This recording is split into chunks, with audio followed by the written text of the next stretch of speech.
ప్రార్థన. ఈరోజు వాక్య ధ్యానంలో ప్రార్థన చేసుకొని ప్రార్థనతో వాక్యాన్ని ధ్యానం చేసుకుందాం. పరిశుద్ధుడా, మీకు వందనాలు స్తోత్రాలు చెల్లించుకుంటున్నాను ప్రభా. అయ్యా, ఈ మధ్యాహ్న సమయంలో ఇటు రీతిగా ప్రభా ఈరోజు మాకు ఏర్పాటు చేసినటువంటి వాక్యాన్ని బట్టి మీకు వందనాలు స్తోత్రాలు. వాక్య ధ్యానంలోకి వెళుతుండగా శ్రేష్టమైన మాటలు, నీ ఉన్నతమైన మాటలు మాతో మీరు మాట్లాడండి ప్రభువా. మీకు వందనాలు స్తోత్రాలు. కూడిన నీ బిడ్డలందరితో సూటిగా స్పష్టంగా మీరు మాట్లాడండి.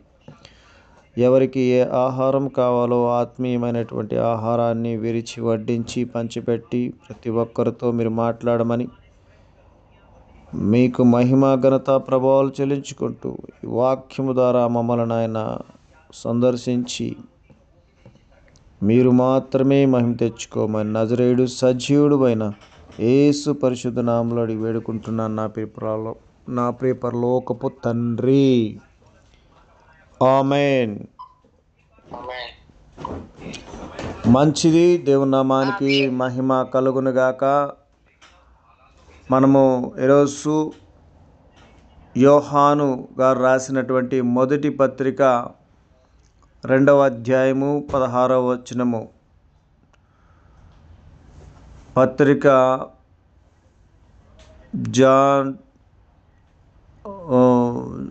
First John chapter 2 versus 16.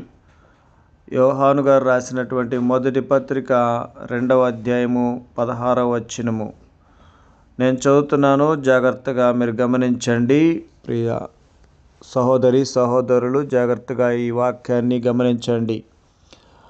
లోకములో ఉన్నదంతయు అనగా శరీరాశయు నేత్రాశయు జీవపు డంబమును తండ్రి వలన పుట్టినవి కావు, అవి లోక సంబంధమైనవే.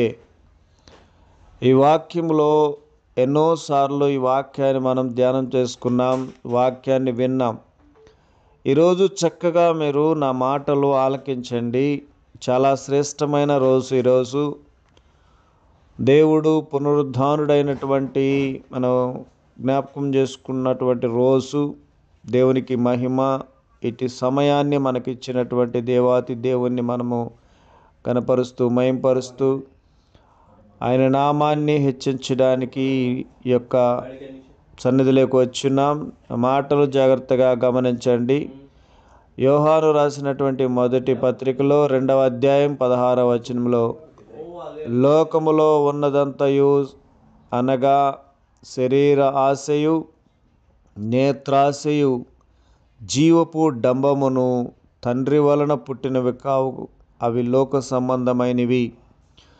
ఈ రోజుల్లో మనము మనుషులను గమనిస్తే, ప్రజలను గమనిస్తే లోక సంబంధమైనటువంటి వాటి మీద ధ్యాస ఉంచుతూ వాటి వైపు తిరుగుతూ ఉన్నారు. ఎక్కువ వాటి వైపే ఆకర్షించబడుతున్నారు. ఇవన్నీ లోకంలో ఉన్నాటియే, కానీ తండ్రి వలన పుట్టినవి కావు. ఇవి తండ్రి అయినటువంటి యెహోవా దేవుడు, మన తండ్రి అయిన యేసుక్రీస్తు వారు వలన పుట్టినటువంటివి కాదు. ఇవి శరీరం యొక్క ఆశ, నేత్రాశ, జీవపు డంబము. ఈరోజు మనము శరీర ఆశ గురించి ధ్యానం చేయాలని ప్రభు నా మదిలో ఉంచినటువంటి మాటలు మీతో పంచుకుంటున్నాను. శరీరం యొక్క ఆశ. హల్లెలూయా. ప్రియులారా, నా మాటలు జాగ్రత్తగా గమనించండి. మానవులుగా పుట్టినటువంటి ప్రతి ఏజ్ గ్రూప్ అంటే ఒక్కొక్క వయసులో ఒక్కొక్కరు ఒక్కొక్క రకంగా శరీరం యొక్క ఆశలు ఉంటాయి. హల్లెలూయా. ఈ ఆశలు, శరీరంలో ఉన్నటువంటి ఆశల్ని మనము వాటిని కంట్రోల్ చేసుకోగలగాలి. వాటిని కంట్రోల్ అంటే దాన్ని అదుపు చేసుకునే వారిగా మనము ఉండాలి. హల్లెలూయా. ఇది దేవుడు మనతో మాట్లాడుతున్నటువంటి మాటలు. చూడండి, ఇక్కడ ఉన్నటువంటి మాటలు మనము కొన్ని ధ్యానం చేసుకుందాము. మార్క్స్ వార్త హల్లెలూయా. మార్క్స్ వార్త 13వ అధ్యాయము 20వ వచనంలో ప్రభువు ఆ దినములను తక్కువ చేయని ఎడల ఏ శరీరయు తప్పించుకొనకపోవును. ఏర్పరచబడిన వారు నిమిత్తము, అనగా తాను ఏర్పరచుకొనిన వారి నిమిత్తము ఆయన ఆ దినములను తక్కువ చేసెను. హల్లెలూయా. దేవుడు ఏర్పాటు చేసినటువంటి శరీరములో ఉన్నటువంటి ఎవరైనా, శరీరాకారంలో ఉన్నటువంటి వారు ఎవరు కూడా ఆయన రాకడ సమయంలో తప్పించుకునేవారు ఎవరు ఉండరు. హల్లెలూయా. ఆ రోజు ఎవరు కూడా తప్పించుకోలేరని దేవుని వాక్యము సెలవిస్తుంది. నా మాటలో మీరు జాగ్రత్తగా గమనించండి. శరీరం యొక్క ఆశ అది కంట్రోల్ చేసుకోవాలి, అదుపు చేసుకోవాలి అంటే మనలోనే ఉంది. హల్లెలూయా. శరీరంలో మరి అవి ప్రకృతి పరంగా ప్రతి ఒక్కరికి కూడా ఒక కోరిక అనేది వస్తుంది. నేను బోల్డ్గా ఈరోజు మాట్లాడుతున్నాను. జాగ్రత్తగా ఎవరు కూడా నన్ను తప్పు అర్థం చేసుకోవద్దు. బోల్డ్గా మాట్లాడితేనే కొన్ని అర్థమవుతాయి. ఎందుకంటే ఇది సీక్రెట్గా పెట్టేదేం కాదు. శరీరంలో 12 సంవత్సరములు దాటిన పిల్లవాడికి వాడి శరీరంలో కొన్ని మార్పులు వస్తూ ఉంటాయి, కోరికలు పుడుతూ ఉంటాయి, రకరకాలైనటువంటి శరీరంలో ఆశలు రేపుతూ ఉంటాయి.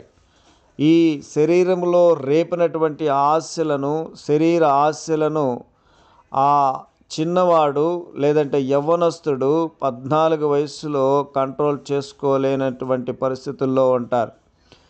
టీనేజీ అంటారు. మామూలుగా టీనేజీ అనగానే 19 అని అర్థము. 13 నుంచి 13 ప్రారంభమయ్యి 19 అనేది ఎండ్ అవుతుంది. దాన్ని టీనేజ్ అంటారు. టీనేజ్ అంటే 13 వయస్సు నుంచి 19 వయసు వరకు టీనేజ్ అనబడుతుంది.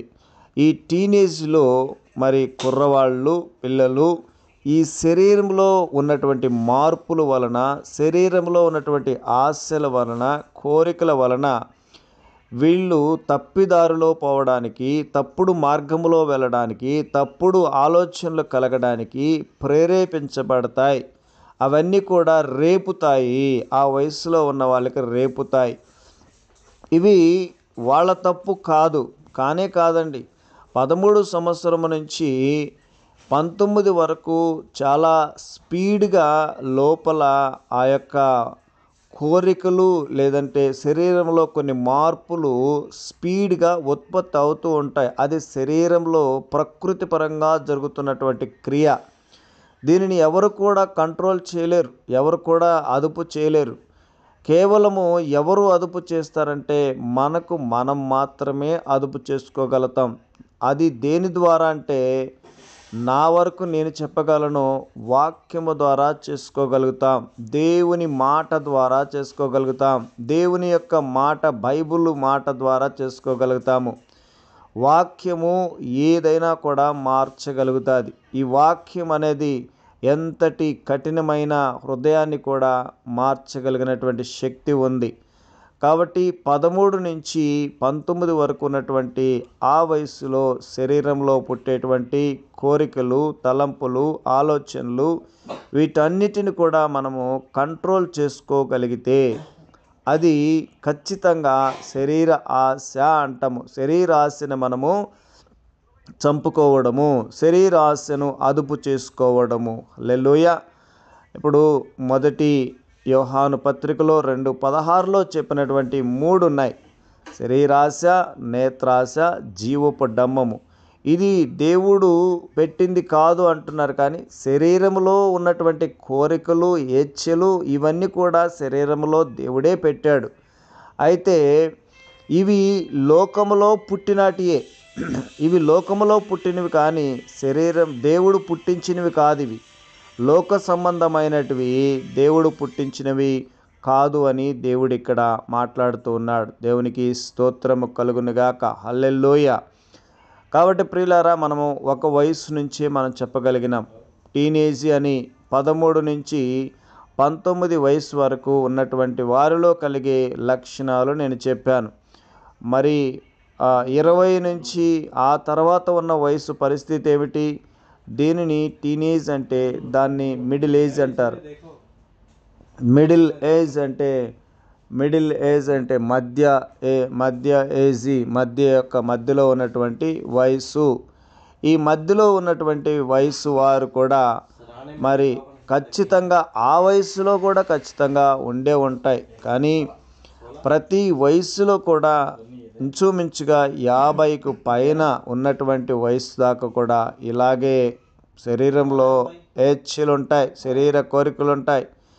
తిమోతికి రాసినటువంటి ఒక పత్రికలో తిమోతి అంటాడు, నీవు శరీర ఏచ్ఛల నుంచి తప్పించుకోవాలి. శరీరం ఏచ్ఛలు నీవు వాటి నుంచి నువ్వు దూరంగా వెళ్ళిపోవాలని తిమోతికి పత్రిక రాస్తూ మరి అక్కడ మాట్లాడుతుంటాడు పౌలు భక్తుడు. కాబట్టి నా తిమోతి, నీవు శరీర ఏచ్ఛలకు దూరంగా ఉండు అని.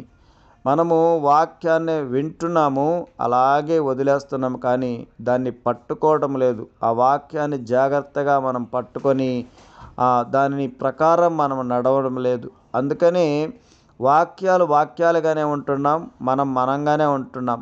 మన జీవితాలు అందుకే మారవు. మన జీవితంలో మార్పు ఉండదు, మనకు మారు మనసు ఉండదు. వాక్యాన్ని చదువుతాము, చాలా జాగ్రత్తగా చదువుతాము, ఇతరులకు కూడా వాక్యాన్ని వినిపిస్తుంటాం. కానీ ఆ వాక్యాన్ని చదవడం వరకే కానీ, వినడం వరకే కానీ అవి మళ్ళీ తిరిగి అది మన జీవితంలో అన్వయించుకోము. మన జీవితంలో వాటిని మరి అన్వయించుకొని వాటి ప్రకారం మనం నడిచేది చాలా తక్కువ అని మనము చెప్పగలము. హల్లెలూయా.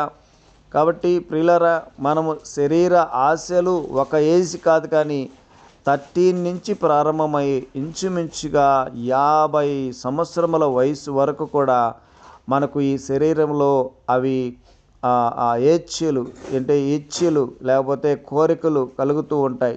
కానీ వాటిని కంట్రోల్ చేసుకోగలిగే శక్తి, బలము మనకు లేకపోవచ్చు, కానీ దేవుని మాటలో ఉంది, దేవుని యొక్క శక్తిలో ఉంది. హల్లెలూయా. రోమీయులకు రాసినటువంటి పత్రిక 8వ అధ్యాయము 12వ వచనం. రోమీయులకు రాసినటువంటి పత్రిక 8వ అధ్యాయం 12వ వచనంలో, కాబట్టి సహోదరులారా, శరీరానుసారముగా ప్రవర్తించుటకు మనము శరీరమునకు రుణస్థులము కాము. శరీరానుసారంగా మనము ప్రవర్తించకూడదు అనేది ఇక్కడ మనకు అర్థమవుతుంది. ఎందుకంటే ఆ శరీరానికి మనం రుణస్థులం అవుతాం. శరీరానికి మనము ఎప్పుడైతే బానిసలం అవుతామో, దాని మాటలు విని దాని ప్రకారము శరీరాన్ని ప్రకారం మనం ఎప్పుడైతే పోతామో అప్పుడు దానికి మనం రుణస్థులము. రుణస్థుడు ఏం చేస్తాడండి? దాసోహమవుతాడు. రుణస్థుడు ఏం చేస్తాడు? ఇంకా దానికి ఆ రుణము తీర్చాలి, రుణము ఇవ్వాలి అంటే ఇంకా దానికి రుణపడిన వాడు ఏం చేస్తాడండి? రుణం తీర్చాలనుకుంటుంటాడు. అంటే ఈ శరీరాన్ని అనుసారంగా ప్రవర్తించే వాళ్ళు ఆ శరీరం యొక్క రుణస్థుడైపోతాడు, బానిస అయిపోతాడు అని ఇక్కడ చెప్పబడుతున్నటువంటి మాట. ఆ రోమీయులకు రాసినటువంటి పత్రిక 8వ అధ్యాయము 13వ వచనంలో అక్కడ ఒక మాట ఉంది, దాన్ని చూద్దాం. మీరు శరీరానుసారముగా ప్రవర్తించిన ఎడల చావవలసిన వారై ఉందురు గాని ఆత్మచేత శరీర క్రియలను చంపిన ఎడల జీవించెదరు. ఇప్పుడు ఇక్కడ మనకు ఈ మాట ఏమర్థమవుతుందండి? రోమాపత్రిక 8:13లో మీరు శరీరానుసారంగా ప్రవర్తిస్తే చావాలి. మీరు దేంట్లో చావాలంటే శారీరకంగా చావాలి. ఈ మాట మీకు కఠినంగా ఉండొచ్చు, కొంతమందికి ఒక వ్యతిరేకంగా కూడా ఉండొచ్చు. ఇది శరీరంలో చావట్లేదు, శరీర ఆశల్లో చావట్లేదు, శరీరంలో ఆ ఇచ్చలు అలాగే ఉంటాయి. హల్లెలూయా. ఆత్మచేత శరీర క్రియలను చంపాలి. ఆత్మచేత దేని చేత చంపాలంట? ఆత్మచేత చంపాలి. శరీరాశలను దేని చేత చంపాలంటే ఆత్మచేత. మన ఆత్మ ఉంది కదా, ఆ ఆత్మచేతే శరీర ఆశలను, శరీర ఏచ్ఛలను, శరీర ఇచ్ఛలను చంపివేయవలెను. ఆ క్రియలను, శరీరంలో ఉన్నటువంటి క్రియలు ఏవైతే ఉన్నాయో అవన్నిటిని కూడా ఆత్మచేత చంపాలి. అప్పుడు మనము జీవిస్తాం. దేంట్లో జీవిస్తాము? ఆత్మీయంగా జీవిస్తాం. శరీరేచ్ఛలను నువ్వు చంపకపోతే ఆత్మీయంగా నువ్వు జీవించలేవు. ఒకవేళ దెయ్యాలు వేదాలు వల్లెను అనే లోకంలో ఒక సామెత ఉంది, మీకు తెలుసో తెలీదో.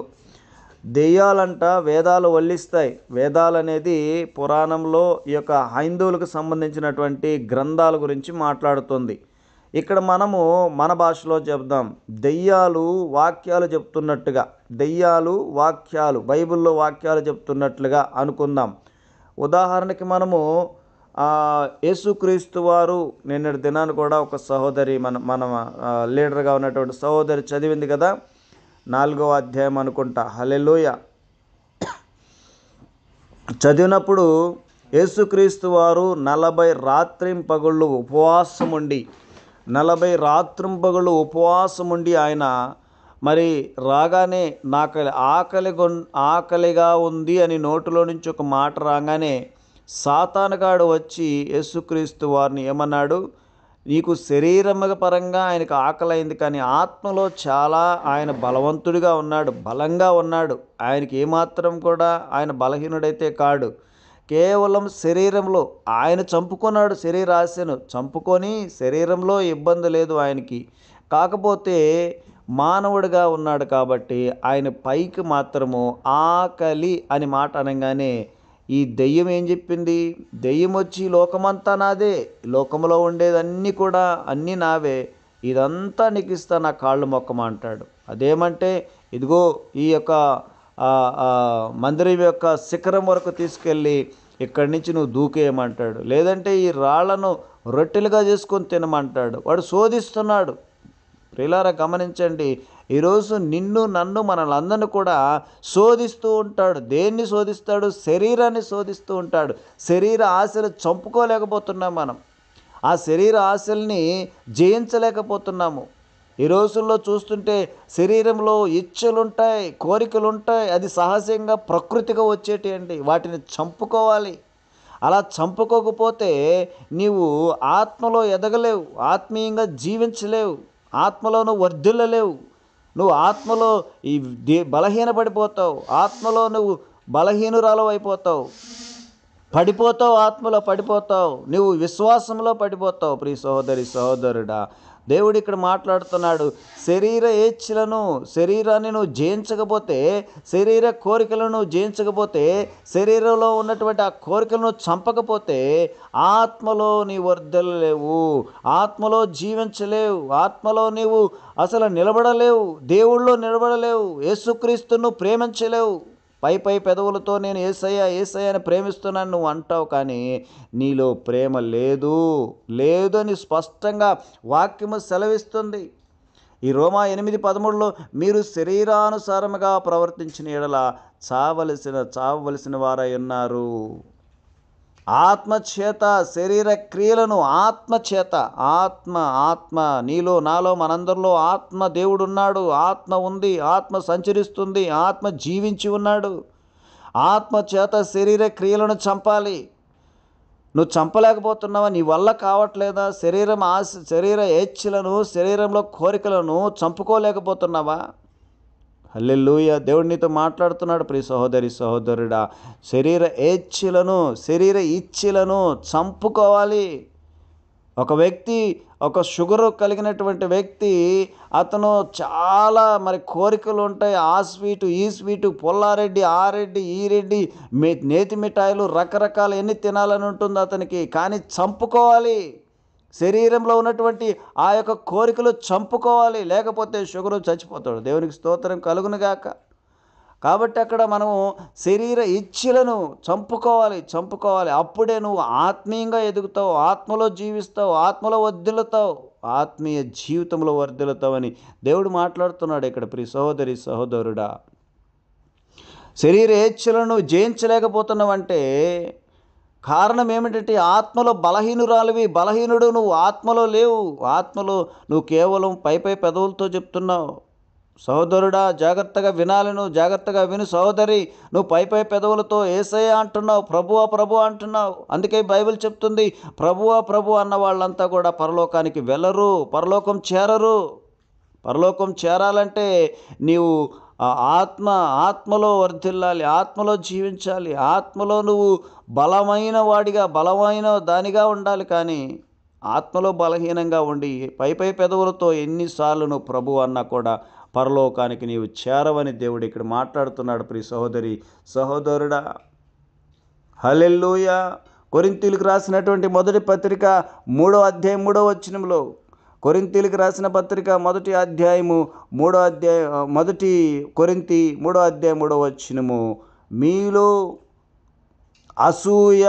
అసూయయు కలహమును ఉండగా మీరు శరీర సంబంధులై మనుష్య రీతిగా నడుచుకుని వారు కారా.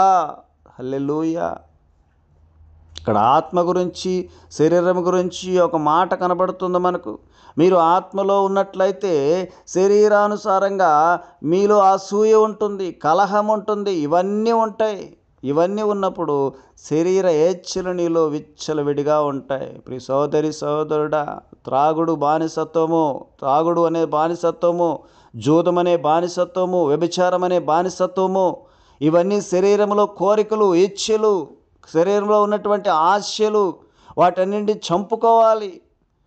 ఎవడో ఏదో చేస్తున్నాడు, ఎవరో ఏమో చేస్తుంది, ఆమె చేస్తుంది నేను చేయాలి, అతను చేస్తున్నాడు నేను చేయాలి, అతనితో పోతే నాకు ఆత్మలోనే బలహీనరాలను అవుతానని ఆ శరీరంలో మనం చంపుకోలేకపోతున్నాం, శరీరాన్ని మనం జయించలేకపోతున్నాము.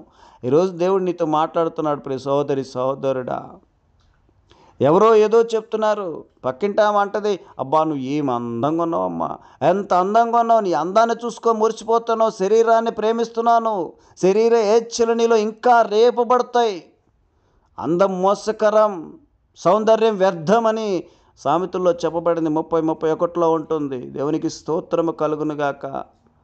హల్లెలూయా. అందాన్ని చూసి మురిసిపోతున్నావా? అందములో వర్ధిల్లాలనుకుంటున్నావా? శరీరాన్ని ప్రేమిస్తున్నావా? శరీర ఆశల కోరికలు రేపుతున్నాయా నువ్వు అందంగా ఉన్నావని ఎవరైతే నిన్ను ఒక బాణం వేసినట్టు నీ మీద విసురుతున్నారో అప్పుడే నీ శరీరంలో గాయమవుతుంది, అప్పుడే నువ్వు గాయపడుతున్నావు, శరీర ఏచ్ఛల్లో నువ్వు గాయాల పాలవుతున్నావు. ప్రియ సహోదరి సహోదరుడా, అందం మోసకరం, సౌందర్యం వ్యర్థం. అది ఈరోజు దేవుడు చెప్పినట్టుగా ఈరోజు గడ్డి పువ్వు లాంటిది మన శరీరము. ఈరోజు పచ్చగా కనిపిస్తుంది, రేపు ఎండిపోతుంది, పొయ్యిలో పడవేస్తారు అంతే. దానికోసము ఆ శరీరాన్ని నువ్వు పాడు చేసుకుంటున్నావా? ఆ శరీరానికి అంత ప్రిఫరెన్స్ ఇస్తున్నావా? అంత ప్రాధాన్యత శరీరానికి ఇస్తున్నావా? ఆత్మలో వర్ధిల్లుతున్నావా? నువ్వు శరీరంలో ఇంకా బలహీనురాలు అవుతున్నావా? శరీరంలో బలహీనుడిగా నువ్వు అవుతున్నావేమో. జాగ్రత్త. ఈరోజు దేవునితో మాట్లాడుతున్నాడు ఈ మధ్యాహ్న సమయంలో. ప్రియ సోదరి సోదరుడా, ఎంతకాలం నువ్వు ఆ శరీర ఇచ్చలకు బానిస అవుతున్నావు? అందుకే ఇందాక చెప్పినటువంటి వాక్యంలో చెప్తున్నాడు దేవుడు, శరీర ఏచ్ఛలకు నువ్వు బానిసడు అయిపోతే దానికి దాసోహుడు అయిపోతావు, రుణస్థుడు అయిపోతావు నువ్వు ఆ శరీరానికి. ప్రియ సహోదరి సహోదరుడా, నువ్వు ఆత్మలో వర్ధిల్లాలని దేవుడు ఇక్కడ కోరుకుంటున్నాడు. హల్లెలూయా. కొరింథీయులకు రాసిన మొదటి పత్రికలో 5:4, కొరింథీయులకు రాసిన మొదటి పత్రిక 5వ అధ్యాయం 4వ వచనంలో, ఏమనగా ప్రభు అయిన యేసు దినమందు వాని ఆత్మ రక్షింపబడినట్లు శరీర ఏచ్ఛలు నశించుటకై మన ప్రభు అయిన యేసుక్రీస్తు నామమున మీరును శరీర ఇచ్ఛలు శరీర కోరికలు నశించిపోవాలి. నీలో నాలో మనందరిలో నశించిపోవాలి శరీర కోరికలు. ఒక ఆయన తంబాకేస్తాడు, తంబాకులో నుంచి ఆయన బయటికి రాడు, ఎందుకంటే ఆ శరీరానికి బానిస అయిపోయాడు.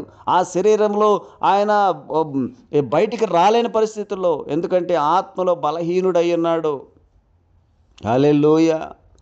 అలాగా వేసి ఒక వ్యక్తి, నేను సాక్ష్యం విన్నాను, అలాగ వేసి అతనికి ఆ దవడలో నుంచి యువతలకు బొరక వచ్చేసిందండి, అవతల నుంచి యువతలకు వచ్చేసింది బొరక వచ్చి డాక్టర్లు అంటున్నాడు ఎందుకు ఇలా వచ్చిందంటే ఆయన చెప్పే మాట, ఆ యొక్క తంబాకుని ఆయన వదలలేకపోతున్నాడు, ఆ తంబాకును వదలలేకపోతున్నాడు. సహోదరి సహోదరుడా, జాగ్రత్త. ఈ రోజుల్లో దేవుడు నీతో మాట్లాడుతున్నాడు దేవుడు. శరీర ఆశలు, శరీర ఇచ్ఛలు, శరీర కోరికలను చంపుకోవాలని దేవుడు మాట్లాడుతున్నాడు. హల్లెలూయా. ఎన్నో వాక్యాలు నీకు వినిపిస్తున్నప్పటికీ నువ్వు అలా వాక్యాలని పెడదవబడుతున్నావు. చూడండి, పేతురు రాసినటువంటి రెండవ పత్రిక 2వ అధ్యాయము 18వ వచనం. పేతురు రాసిన రెండవ పత్రిక 2వ అధ్యాయం 18వ వచనంలో, మీరు వ్యర్థమైన డంబపు మాటలు పలుకుచు తామే శరీర సంబంధమైన దురాశలు గలవారై తప్పు మార్గము అందు. జాగ్రత్తగా ఒక మాట జాగ్రత్తగా మీరు గమనించాలి ప్రియులారా. మీరు వ్యర్థమైన డంబపు మాటలు, ఈ డంబపు మాటలు ఎక్కడి నుంచి వస్తాయో తెలుసా? ఒక అక్క కూర్చొని మాట్లాడుకునే మాటలు, ముసలమ్మ ముచ్చట్లు. నీ చీర ఎంత బాగుంది, నా చీర ఎంత బాగుంది, నీ జాకెట్ ఎలా ఉంది, నా జాకెట్. ఇవే పనికి మాలిన మాటలు, పనికి మాలిన మాటలు ముసలమ్మ ముచ్చట్లు వేసుకుంటారు. నీ అందం, నా అందము, ఆ పెంట ఎక్కడ పూసుకున్నావు, ఇది ఎక్కడ తెచ్చుకున్నావు, అది ఎక్కడ తెచ్చుకున్నావు అనే మాటలు స్త్రీలలో పురుషులలో అంటారు. నువ్వు ఇంత హ్యాండ్సమ్గా ఎలా ఉండవు, అంతగా ఎలా ఉండవు, ఈ డ్రెస్ ఎక్కడ తెచ్చుకున్నావు, ఈ ప్యాంట్ ఎక్కడ తెచ్చావు, ఈ షర్ట్ ఎక్కడ తెచ్చావు. డంబపు మాటలు, శరీరం యొక్క ఏచ్ఛలు. ఒక్కొక్కటి స్పెట్స్ పెట్టుకొని ఇది చాలా చాలా బాగున్నాయి, ఈ సన్ గ్లాస్ ఎక్కడ తెచ్చావు, ఈ ఖరీదు ఎంత, దీని కాస్ట్ ఎంత, ఎలా ఉంది, ఇది ఏ షాపులో ఉందని ఇలా మాట్లాడతారు. హల్లెలూయా. శరీరంలో ఆశలు, శరీర ఆశలు మనం తీసివేయాలి, శరీర ఆశలు కొట్టివేయాలి ప్రియ సహోదరి సహోదరుడా. కాబట్టి ప్రియులారా గమనించండి, ఇక్కడ చెప్పినటువంటి మాట 2వ పేతురు 2వ అధ్యాయం 18వ వచనంలో, మీరు వ్యర్థమైన డంబపు మాటలు పలుకుచు తామే శరీర సంబంధమైన దురాశలు గలవారై తప్పు మార్గమున నడుచు వారిలో నుండి అప్పుడే తప్పించుకుని వారిని పోకిరి శాస్త్రాల చేత మరలా కోల్పోవచ్చున్నారు. పోకిరమైన శాస్త్రాలు, పోకిరమైన మాటలు, ఇవన్నీ శరీరంలో ఉన్నటువంటి ఇచ్ఛలే, శరీర ఆశలే ఇవన్నీ. దేవుని వాక్యం స్పష్టంగా తెలియపరుస్తుంది ప్రియ సహోదరి సహోదరుడా. జాగ్రత్త. ఒకరోజు ఒక రాకడ రాబోతుంది. యేసుక్రీస్తు వాడు 2వ రాకడలో రాబోతున్నాడు. ఆ రోజు నువ్వు నేను ఆ యొక్క తీర్పులో నిలబడాలి. తీర్పులో నువ్వు నేను నిలబడాలి, చెప్పాలి, సమాధానం చెప్పాలి, దేవునికి చెప్పాలి సమాధానము. నువ్వు చేసే ప్రతి క్రియ వెనక కూడా ఫలం ఉంటుంది దానికి. ఆ క్రియలు దేవుని ఎదుట నిలబడినప్పుడు ఆయనకి మనం సమాధానం చెప్పాలి. ఈ శరీరేచ్ఛలు మనం చంపుకోగలుగుతున్నామా? శరీరంలో ఉన్నటువంటి కోరికలు, మొదటిగా నేను చెప్పినట్టుగా టీనేజ్ నుంచి 13వ వయసు నుంచి 50 వయసు వరకు ప్రతి ఒక్కరిలో కలుగుతున్నటువంటి కోరికలే ఇవన్నీ. వాటిని చంపుకోగలగాలి. డంబాలకి పోకూడదు. ఇంకా నన్ను పొగడలేదే కొంతమంది అంటుంటారు. ఇంకా నన్ను పొగడలేదే, ఆ పక్క ఆమెను పొగిడావు, నన్ను పొగడలేదే, ఆమె అందంగా ఉందని చెప్పావు, నన్ను అనలేదే నువ్వు. శరీరంలో నీ ఆశలు చావలేదు, నీ కోరికలు చావలేదు నీలో. ఆయన్ని పొగిడావు, నన్ను పొగడలేదు. ఆయన్ని పెద్దగా చేసి మాట్లాడావు, నన్ను మాట్లాడలేదు. ఏంటి ఇవన్నీ కూడా? శరీర ఆశ. జాగ్రత్తగా గమనించండి. యోహాను రాసిన మొదటి పత్రికలో 2:16లో చెప్పిన మాటలు మీరు జాగ్రత్తగా గుర్తుపెట్టుకొని హృదయంలో ఉంచుకోండి. వాక్యానుసారమైన జీవితం జీవించండి. ఆ పరలోకం యొక్క వారసులుగా మనందరం కావాలని దేవుని ఆశ. ఆ ఆశ నెరవేర్చే వారిలాగా ఉండాలి. కానీ శరీరానికి పోయి, ఆశలకి పోయి, డంబాలకి పోయి ఎప్పుడు మనం శరీర ఆశలతోనూ లోకాశలతోనూ జీవించడం కాదు. ఆత్మానుసారంగా ఆత్మలో వర్ధిల్లాలి. ఆత్మ సౌందర్యం కావాలండి ఈ రోజుల్లో, స్త్రీకి కానీ పురుషుడికి కానీ. బాహ్య సౌందర్యం కాదు కావాల్సింది. నువ్వు చాలా దుబ్బగా ఉండవు, చాలా సన్నగా ఉండవు, లేకపోతే చాలా పొట్టిగా ఉండవు, చాలా పొడుగ్గా ఉండవు, ఇవి కాదు కావాల్సింది. ఆత్మ సౌందర్యం కావాలి. ఆత్మలో వర్ధిల్లాలి, ఆత్మలో జీవించాలి. ఆత్మీయంగా నువ్వు సౌందర్యం కలిగి ఉండాలి. ఆత్మ సౌందర్యం చాలా ఇంపార్టెంట్. అది దేవుడు కోరుకుంటుండేది. హల్లెలూయా. నువ్వు శరీరానికి చాలా ఇంపార్టెంట్ ఇస్తున్నావు. శరీరంలో ఆశలు, దాన్ని రేపుతున్నావు. రోజుకి ఇంకా ఎక్కువ చేస్తున్నావు. ఒక్కొక్కరు చిన్నపిల్లల నుంచి ఆ మనస్తత్వం వచ్చేస్తుందండి. కొన్ని ఇళ్లలో చూస్తుంటాం, చిన్నపిల్లలు కూడా వాడిని పొగడకపోతే అసలు ఓర్చుకోలేడు. పక్కన తమ్ముడిని పొగిడినా, అన్నను పొగిడినా ఓర్చుకోలేడు, చెల్లెల్ని పొగిడినా ఓర్చుకోలేడు. ఏమా ఎప్పుడు చెల్లెల్ని పొగుడుతున్నావు, నన్ను పొగడడం లేదే, నన్నేం అనడం లేదు అంటాడు. చిన్నప్పటి నుంచే వాడికి శరీరంలో ఒక ఏచ్ఛలు వచ్చినాయి, కోరికలు వస్తున్నాయి. సహోదరి సహోదరుడ జాగ్రత్త. శరీరాన్ని జయించగలగాలి మనం. శరీర ఏచ్ఛలను జయించగలగాలి. శరీర ఏచ్ఛల్లో మనము ఉండకూడదు, దాంట్లో ఉండకూడదు. హల్లెలూయా. పరిశుద్ధాత్మ అనే ఆత్మని మన హృదయంలో ఉంచుకొని ఆత్మానుసారమైన జీవితాన్ని మనం జీవించాలి తప్ప శరీరంలో జీవించకూడదని ఈ వాక్యాలు మనకు స్పష్టంగా తెలియపరుస్తున్నాయి. హల్లెలూయా. యోహాను రాసినటువంటి మొదటి పత్రిక 4వ అధ్యాయం 2వ వచనంలో యేసుక్రీస్తు శరీరధారి అయి వచ్చినని ఏ ఆత్మ ఒప్పుకొనునో అది దేవుని సంబంధమైన ఆత్మ.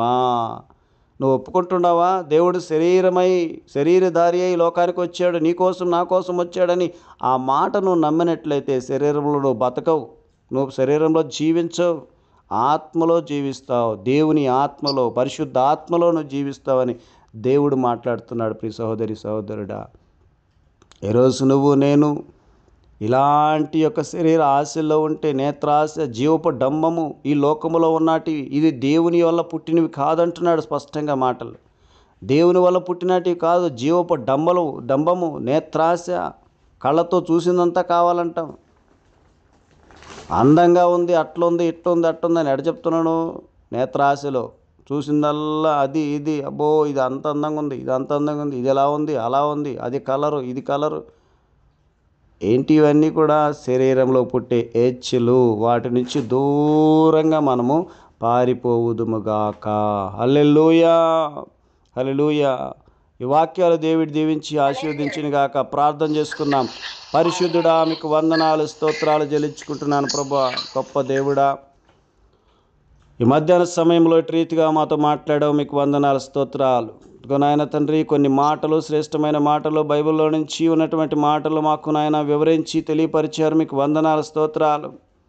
యోహాను రాసినటువంటి మొదటి పత్రిక 2వ అధ్యాయం 16వ వచనంలో నుంచి మాతో మాట్లాడావు, సూటిగా స్పష్టంగా మీరు మాట్లాడారు ప్రభువా. శరీర ఆచ్ఛల నుంచి నాయన, శరీర ఏచ్ఛల నుంచి నాయన దూరంగా పొమ్మంటున్నావు, ఆత్మలో వర్ధిల్లమంటున్నావు, ఆత్మీయంగా జీవించమంటున్నావు, ఆత్మ సౌందర్యం కావాలంటున్నావు. వీటన్నిటిని మాకు జ్ఞాపకం చేసి వాటిల్లో మమ్మల్ని నాయన తండ్రి నడిపించడానికి, నడవడానికి మీరు మాకు సహాయం చేస్తున్నందుకు మీకు వందనాలు, స్తోత్రాలు. వింటున్నని బిడ్డలందరినీ దీవించి ఆశీర్వదించండి, కూడిన బిడ్డలందరినీ దీవించి ఆశీర్వదించండి.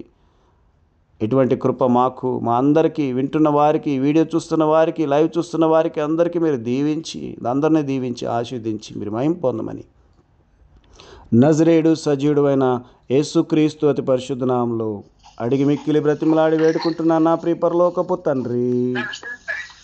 ఆమేన్, ఆమేన్. అందరం చెప్దాం ఆమేన్.